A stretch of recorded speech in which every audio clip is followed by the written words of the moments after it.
sauraro Assalamu alaikum. Aisha Sharif Baffa ke muku barka da hantsi. A cikin shirin za ku ji cewar Ukraine na bikin zagayowar ranar samun 'yancin takaro na 4 tun bayan da Rasha ta fara yi mata mamaya. Gwamnan jihar Illinois wanda dan jam'iyyar Democrats ne a Amurka ya ce shirin shugaba Trump na tura sojoji zuwa Chicago mataki ne na wuce gona da iri wajen gudanar da aiki. Rundunar sojin saman Najeriya ta ce ta kai hare-hare kan wurare 4 da ke kusa da iyakar kasar da Kamaru, inda ta kashe masu ikirarin jihadi 35. A Najeriya, hukumar yaƙi da zaizayar ƙasa da kwararowar hamada ta ƙasar ce ta ƙarin haske game da shirin rabon tushen dabino domin kare muhalli da samar da hanyoyin kuɗaɗen shiga ga jama'ar da ta fara. Kowane dabino akalla za a samu miliyan 1 na naira a jikinsa. To misali an baka guda 5, ka samu miliyan 5 a wata 6. Kaga ai tafiya ta yi kyau.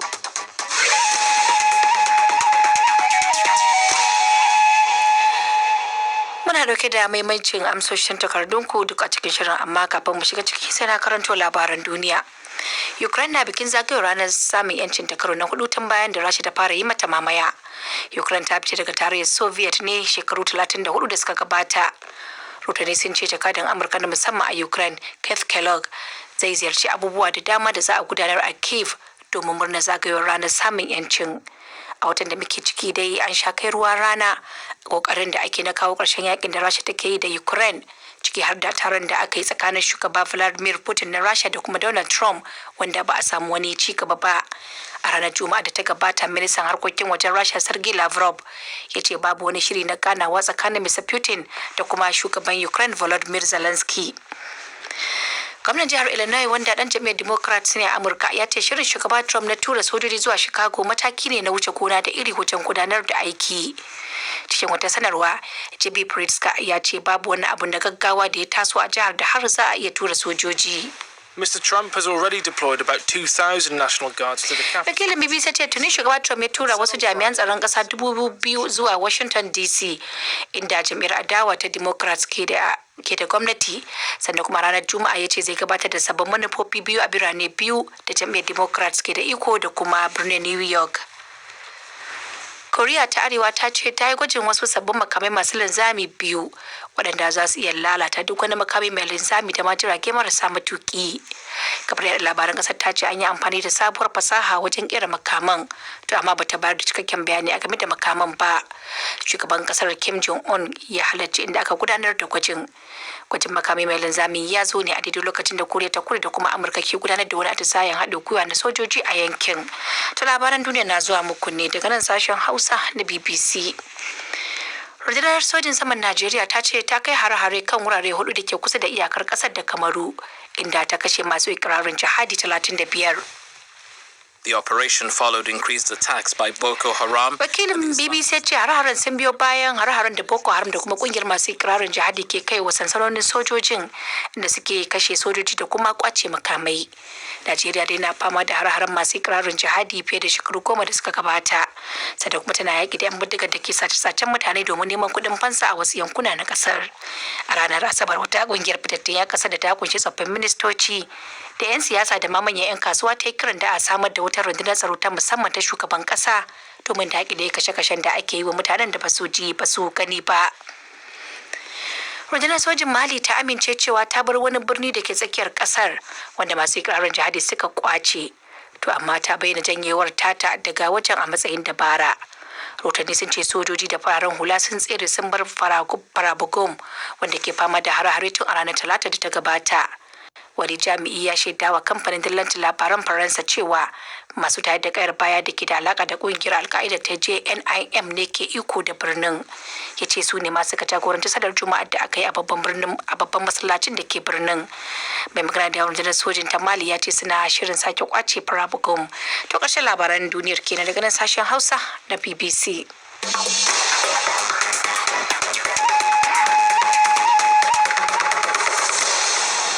da yanzu kuma sai rahoton da muke dauke da su kuma kamar da watakila wasu suka ji a labaran duniya. Koriya ta Arewa ta ce ta yi gwajin wasu sabbin makamai masu linzami biyu waɗanda za su iya lalata makamai masu linzami da jirage marasa matuƙa. Hakan dai na zuwa ne a daidai lokacin da Koriya ta Kudun da Amurka ke gudanar da atisayen haɗin gwiwa na shekara-shekara, inda suka yin atisayen kare kai daga harin Koriya ta Arewan. Ga fasar rahoton Yin McKinsey daga birnin Seoul. Koriya ta Arewa na son tallata gwaje-gwajen makamai masu linzami irin waɗannan da nuna wa duniya cewa tana inganta da kuma faɗaɗa makamanta, musamman yayin da Amurka da Koriya ta Kudu ke gudanar da atisayen haɗin gwiwa tsakaninsu domin nuna ƙarfin soji. Amurka da Koriya ta Kudu na aiki tare ne domin tabbatar da tsaron yankin daga harin Koriya ta Arewa, wanda wani abu ne da ya sha suka daga Pyongyang tun watan da ya gabata. Shugaban ƙasar Koriya ta Kudu Lee Jae-myung na sanya inganta alakar da ke tsakanin ƙasarsa da makwabciyar Koriya ta Arewa. Sai dai Pyongyang ta ce ba za ta zauna kan teburin tattaunawa ba muddin Koriya ta Kudu ta ci gaba da ba Amurka haɗin kai. A gobe Litinin ne Mr. Lee zai kai ziyara fadar White House domin ya gana da shugaba Trump, kuma ana sa ran shugabannin biyu za su tattauna kan ƙawancen sojojin ƙasashensu. A gaida Raliya Zubairu da fasar rahoton Yin McKinsey.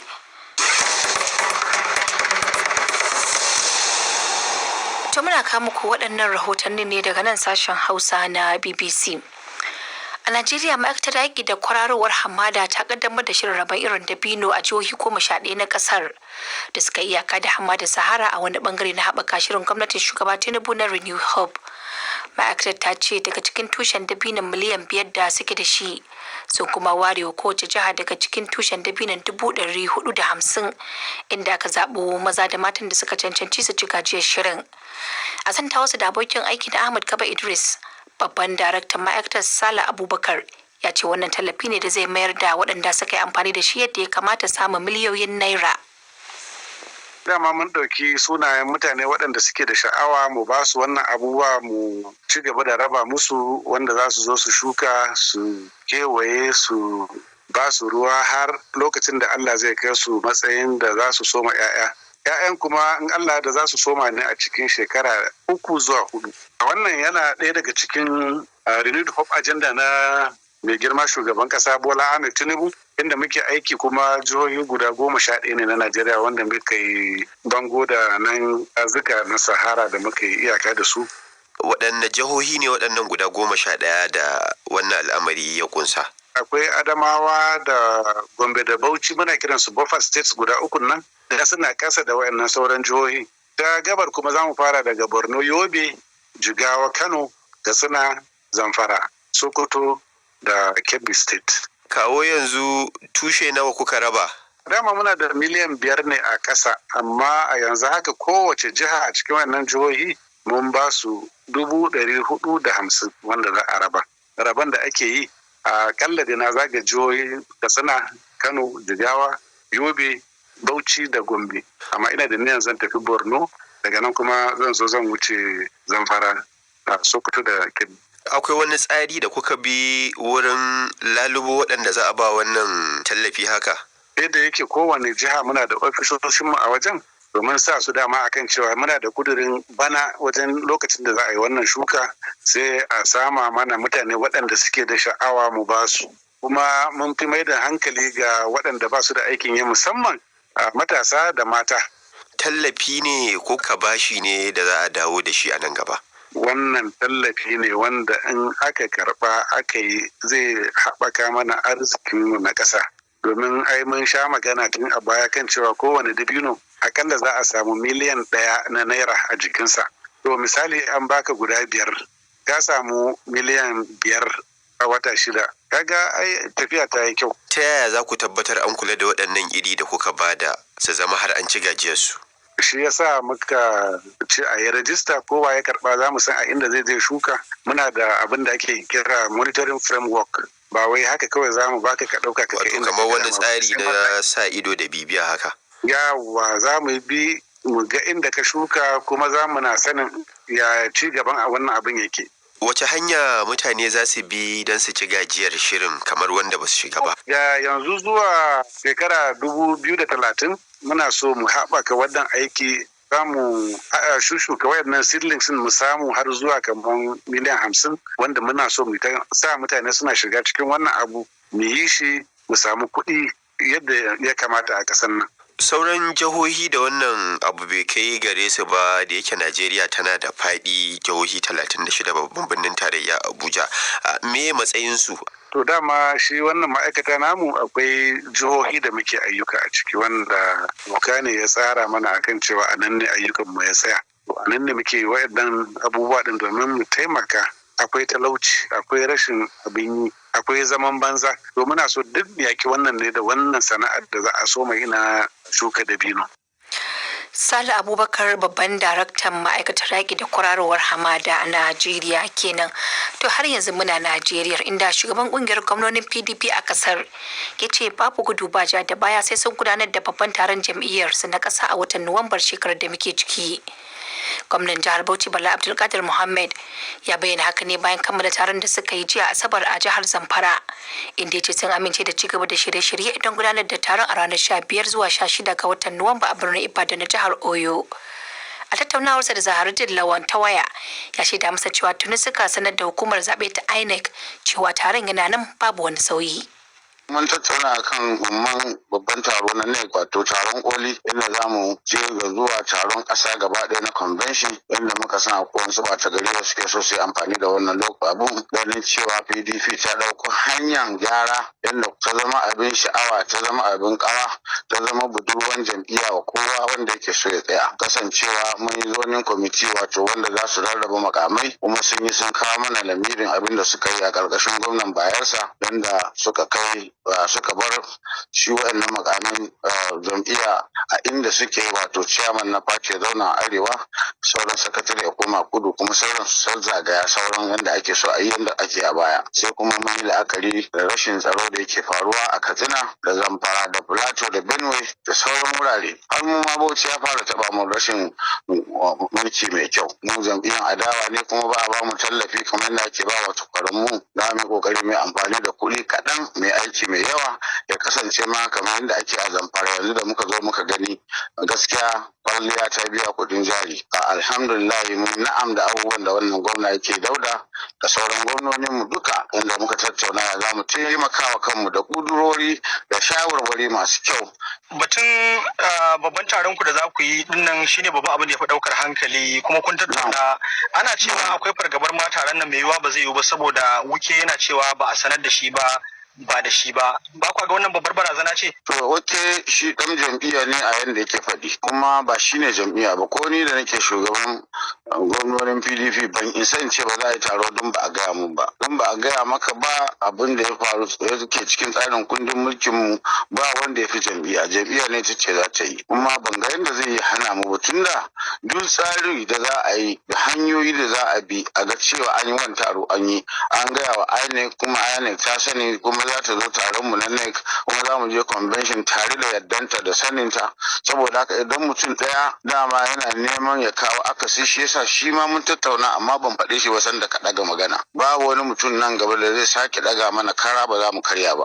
Ba wanda zai ce mana kule ba za mu ce masa cas ba. Kowaye shi a jam'iyya, kuma ladabtar da mutane ya zama mana tilas. Dama kawai ci ne da mutunci da muke yi, ba wai tsoron kowa muke ji ba. Duk wanda ya ce ya fi bai fi Allah ba, kuma jam'iyyar mu tana da ƙarfi, tana da tsari. Saboda haka idan mutum yana ganin kawaici da ake masa a matsayin dan uwanmu abokinmu a baya yana ganin kamar ya fi mu karfi, komai goyon bayansa da gwamnatin tarayya mu mun bi tsarin doka, kuma muna jin dokan nan dai ba za ta kasance kullum ba ta aiki ba a Najeriya. Insha Allah wannan karo mun kai wani matsayi da za mu yi taro babu wani mahaluki insha Allah da zai hana mu.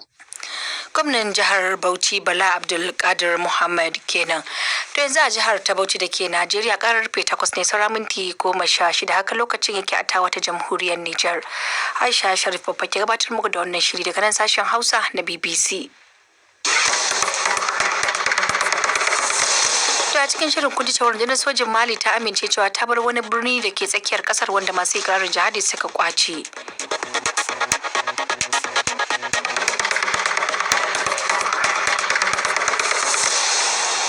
To madalla yanzu kuma sai filinmu na amsoshin takardunku.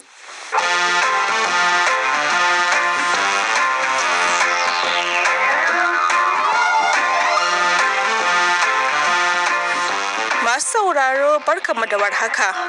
Aisha Aliyu Ja'afar ke muku barka da kasancewa da mu a cikin shirin amsoshin takardunku na wannan makon daga nan sashen Hausa na BBC. Tambayar farko ta fito ne daga Mamman Sani Dauda daga Zindar da ke jamhuriyar Nijar, wanda ya ce a tambayar masa likita ko da gaske ne akwai tsutsar haƙori da ke sa haƙori rarrakewa, kuma menene maganinsa. To domin amsa wannan tambayar, abokiyar aiki na Aisha Sharif Baffa ta miƙa tambayar ga Dr. Firdausi Nana Ishaq, likitar haƙori a asibitin ƙasa da ke babban birnin Najeriya Abuja, inda ta fara da bayanin cewa babu wani abu tsutsar haƙori. To wani hanzari ba gudu ba, ban san ko yaya ake kiran shi tsutsan haƙori. To ba tsutsa ba ne da gaske. Ciwo ne dai da yake kama haƙori ya rarrake haƙorin kamar yadda ce, amma ba tsutsa ba ne ba. To abin da yake faruwa shine kan hakan ta faru sai an samar da abu guda 4. Na ɗaya za a samu ƙwayoyin cuta, na biyu za a samu abincin da su ƙwayoyin cutan za su ci. Na uku akwai akan ina ne ƙwayoyin cutan nan za su zauna, haƙorin kenan. Na 4 kuma za a samu tsawon lokaci da abin yake faruwa, saboda ba a lokaci ɗaya abin yake faruwa ba. To ina in ƙwayoyin cutan nan ko ya aka yi akwai su a cikin baki. To amma abin da yake kawo su yawa shine idan ka ci abinci, wannan abincin da ka ci shine ƙwayoyin cutan za su ta ci suna girma su ma, suna zaune akan haƙorin nan yau gobe jibi sai ya taru ya fara cin haƙorin. To idan suka ci wannan abincin suna fitar da wani abu a jikinsu kamar acid. To ko mutum ne in aka watsa mai acid a jiki ai kamar ƙonewa yake yi. To haka haƙorin shi ma yake. Sai ya fara cinyewa har ya yi rami. To a farko ba zai yi ciwo ba, amma in ya ci akwai jijiyoyin da suke ba haƙorin jini da kuma suke jin zafi a haƙorin. In ya kai gurin shine yake zama ciwon haƙori ko a ce tsutsa kamar yadda ake cewa. Shin za a iya alakanta wannan kamar shi tsutsar haƙorin da kamar rashin wanke baki? Tabbas in ana wanke baki yanda ya kamata ba zai faru ba. Kuma yanda ya kamata a wanke baki shine abu na ƙarshe kafin a yi bacci, sannan kuma bayan an ci abincin safe sai a wanke baki. To misali idan mutum ya kamu da wannan lalura ta tsutsar haƙorin, me maganinta? Idan ka fara ganin wannan abu ya faru, haƙorinka ya fara canza kala ko bai yi ciwo ba, to akwai abu biyu. Ya fi sauki a gyara shi tun bai yi gaba ba, yana yin gaba zai ƙaru, kuɗin da za ka kashe zai ƙaru, yawan aikin da za a yi maka zai ƙaru. Misali, idan bai shiga cikin wannan jijiyoyin da suke baiwa haƙorin jini da abinci ba, filin za a yi maka, za a cike ya fi arha, sannan kuma lokaci ɗaya za a yi maka ka tafi. To amma idan ya shiga cikin waɗannan jijiyoyin, shi ma cikon za a yi, amma sai an wanke cikin haƙorin, an cire waɗannan jijiyoyin saboda ciwon nan da suke yi. Aƙalla za ka je so 3 ko 4. Amma kuma duk da haka idan baka je a wannan lokacin ba, yakan ƙaru kiga wasu har ya kumbura, yana fitar da ɗiwa, har ya hana ka numfashi. In fact har kashe mutum yana yi, saboda idan ɗiwon ya taru zai danne wuyanka, ba za ka iya numfashi da kyau ba. To ta yaya mutum zai kare kanshi daga kamuwa da wannan tsutsa haƙorin? Kamar yadda na faɗa ɗazu, wanke haƙori da daddare kafin ka kwanta, sannan da safe bayan ka tashi, bayan ka ci abincin safe. Na biyu, man wanke bakin da ake amfani da shi, wato toothpaste ɗin, akwai abin da ake kira fluoride a ciki. To wannan fluoride ɗin yana kare mutum idan ka wanke bakinka da shi yanda ya kamata, kuma yanda ya kamata shine ka wanke haƙorinka tsawon minti 5. Sannan amfani da brush mai tauri haka hard ba shine ba. Medium ɗin idan kai amfani da shi, akwai yanda ake goge haƙori, na sama ka goge shi daga sama zuwa ƙasa, na ƙasa ka goge shi zuwa sama a hankali yanda ya kamata. Dr. Firdausi Nana Ishaq kenan, likitar haƙori da ke babban birnin Najeriya Abuja. To sai kuma tambayar mu ta biyu da ta fito daga Usman Sani da ke ɓata garawa a jihar Katsina da ke Najeriya, wanda yake so a bashi tarihi masallacin Umayyar da ke Siriya. To domin amsa maka tambayar ga abokiyar aiki na Badriya Tijjani Kalarawi da ƙarin bayani. Masallacin Umayyad da ake wa lakabi da gawurtaccen masallacin birnin Damascus na kasar Siriya na da daɗaɗɗen tarihi na ɗaruruwan shekaru. Tun da a ƙarni na 9 da 10 kafin bayyana Annabi Isa alaihi salam ya kasance wurin ibada da aka sadaukar ga abin bauta Hadad. Daga baya ne kuma mabiya addinin Kirista suka mai da wurin majami'a. Daga nan kuma ya kasance ɗaya daga cikin masallatai mafi daɗewa da muhimmanci a duniya. Masallacin Umayyad ya kasance wurin da musulmai da mabiya addinin Kirista ke amfani da shi domin yin ibada. Da tafiya ta yi nisa sai musulmai suka rushe majami'ar tare kuma da gina masallaci. Khalifan Umayyad al-Walid shine ya gina shi a shekara ta 705 zuwa 715 a kusa da wurin bautar Romawa wanda suka sadaukar ga Jupiter. Cikin masallacin na da faɗi da kuma farfajiyar yin sallah mai girman gaske da hasumiya mai ɗaukar hankali da shimfiɗaɗɗen dutse mai santsi da ɗaukar ido. Bangon shi ya kasance mai adon launuka daban-daban. Masallacin na Umayyad yana da matukar muhimmanci ga tarihin mabiya addinin Kirista da kuma musulmai. Su dai musulmai na ganin muhimmancin masallacin ya ɗara yadda ake tsammani a tarihin musulunci sakamakon nasarar da suka yi na rikidar da wurin bauta da majami'a zuwa gawurtaccen masallaci a yankin gabas ta tsakiya. Wannan wurin ibada da ya gawurta ana kuma kallonsa a matsayin abu mafi muhimmanci da kuma sarƙaƙiya a tarihin Damascus, duk da cewa ibtila'i da dama kama daga tashin gobara zuwa girgizar ƙasa sun fada masa. An ci gaba da sake gina masallacin a karnoni daban-daban. Tarihi da bayanan magabata sun nuna cewa bayan shugabannin Romawa sun zartar da hukuncin kisa ga Annabi Yahya alaihi salam wato John the Baptist, sai mabiyansa suka ɗauki gangar jikinsa zuwa birnin San Sebastian, wani yanki na ƙasar Sifaniya, inda suka binne ta a wani kogo. Sannan kuma an gina wata majami'a da yanzu haka a ƙasan kogon take. Bayanai kuma sun nuna cewa an kai kan shi masallacin Umayyad da ke birnin Damascus inda aka binne shi. Sarkin Zanged Sultan Nuruddin shi ne ya fara faɗaɗa masallacin da gyara shi a shekara ta 1159 lokacin da wata gobara ta yi wa ainihin masallacin na Umayyad na farko barna. A shekara ta 1260 wata tawagar Mangolawa da suka fito daga yankin Asiya ƙarƙashin jagoranci Sarki Genghis Khan da tarihi ya bayyana masarautarsa mai ƙarfin iko su ma suka sake gina shi. Duk da cewa ba za a taɓa gyara shi ya koma ainihin yanda yake tun da fari ba, to amma kuma masallacin na Umayyad ya kasance mai ban sha'awa da ƙayatarwa kuma wurin da masu yawon bude ido daga sassa daban-daban na duniya ke ziyarta. A gaishe da Badriya Tijjani Kalarawi da ta bamu tarihin masallacin Umayyad da ke Siriya. Sai kuma tambayar mu ta uku da ta fito daga Umar Ari Badai Abdam daga jihar Diffa a jamhuriyar Nijar, wanda yake so a bashi tarihin tafkin Chadi kuma a faɗa masa daga ina ruwan ke kwararowa. To abokin aiki na Ahmad Kabo Idris ya mika tambayar ga masanin ilimin yanayin ƙasa Farfesa Abubakar Kawu Mungono, malami a jami'ar Maiduguri da ke jihar Borno. Sai dai ya soma ne da bayanin bambancin tsakanin tafkin Chadi da kuma ƙwaryar tafkin Chadi. Shi ruwan inda tafkin yake ɗan kaɗan ne, amma kuma inda ruwan suke zuwa suke shiga wato cikin shi tafkin shi ne ake cewa basin, wato kamar ƙwarya kenan inda koguna suke zuwa suke wato ba da ruwa cikin wannan tafki din. Nan ce mahaɗa kenan. Mahaɗa to in aka ce mahaɗar wato basin din gaba ɗaya ya kunshi kamar ƙasashe guda 8. Guda 4 wanda yanzu haka shi ne inda ruwan yake, inda tafkin yake: Najeriya, Cameroon, Chadi da kuma Niger.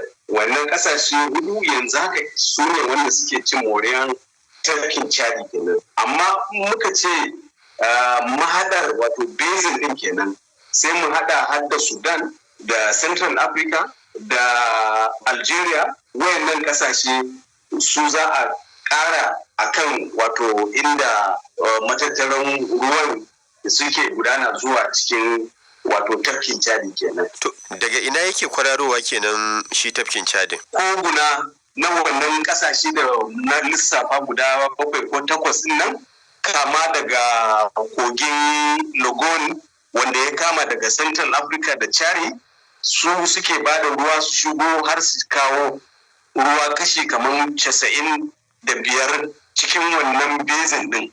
A Najeriya muna da koguna kamar Hadeja, kamar na Jama'are, wanda suka haɗu a kusan gari da ake cewa Gashuwa din nan, har suka haɗu suka zama kogi guda ɗaya, ya zo ya bi tsakanin boda na Najeriya da Niger, ya koma Kumadugu Gana, ya je har ya fada cikin tafki na Chadi. A nan kuma area ta gurin Mubi din nan akwai kogi da ya taso ya zo ya zama Yaziram, ya shiga cikin garin Bama, ya wuce har ya shiga cikin garin Kwangala, har shi ma ya je ya shiga. Wayannan koguna na Najeriya in aka tattara su bai wuce kashi 5 ba na ruwan da suke bawa tafkin Chadi. So gaba ɗaya ka ɗauka wannan koguna da suke zuwa daga Central Africa, wato Africa ta tsakiya, su ne ainihin wato suke bada kaso mai yawa na ruwa da muke cewa da kuma muke cin moriyarsa yanzu, wanda ake cewa tafkin Chadi kenan. To ana yawan samun yawaitar matsalar tsaro a wannan yanki, shin ko menene dalili? Wato kamar da ce akwai albarkatu da dama da Allah ya baiwa wannan yanki na Chadi.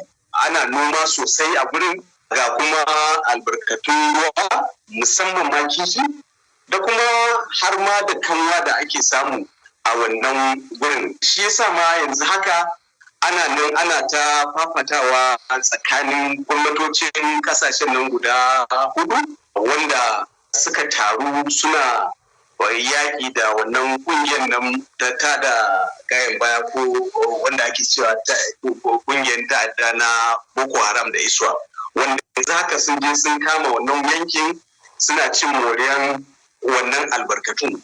Abin da za ka yi zan ƙara nan shi ne, wannan yanki yana samar ma abinci da aiki da wasu wato kuɗin shiga ma mutum akalla miliyan 40 wanda suke cin moriyan wannan albarkatu na wannan yanki. So ba abin wasa bane. Suwaye suke cin wannan moriya kenan, Prof? Akwai wato masu kamun kifi, masunta, akwai manoma, akwai masu saya da sayarwa na wayannan kayayyakin. Farfesa Abubakar Kawu Mangunu kenan, masanin ilimin yanayin ƙasa daga Jami'ar Maiduguri da ke jihar Borno. To da wannan amsar muka kawo ƙarshen shirin amsoshin takardunku na wannan makon. A madadin dukkan waɗanda suka taimaka wajen haɗa shirin, ni Aisha Aliyu Ja'far ke fatan mu huta lafiya daga sashen Hausa na BBC.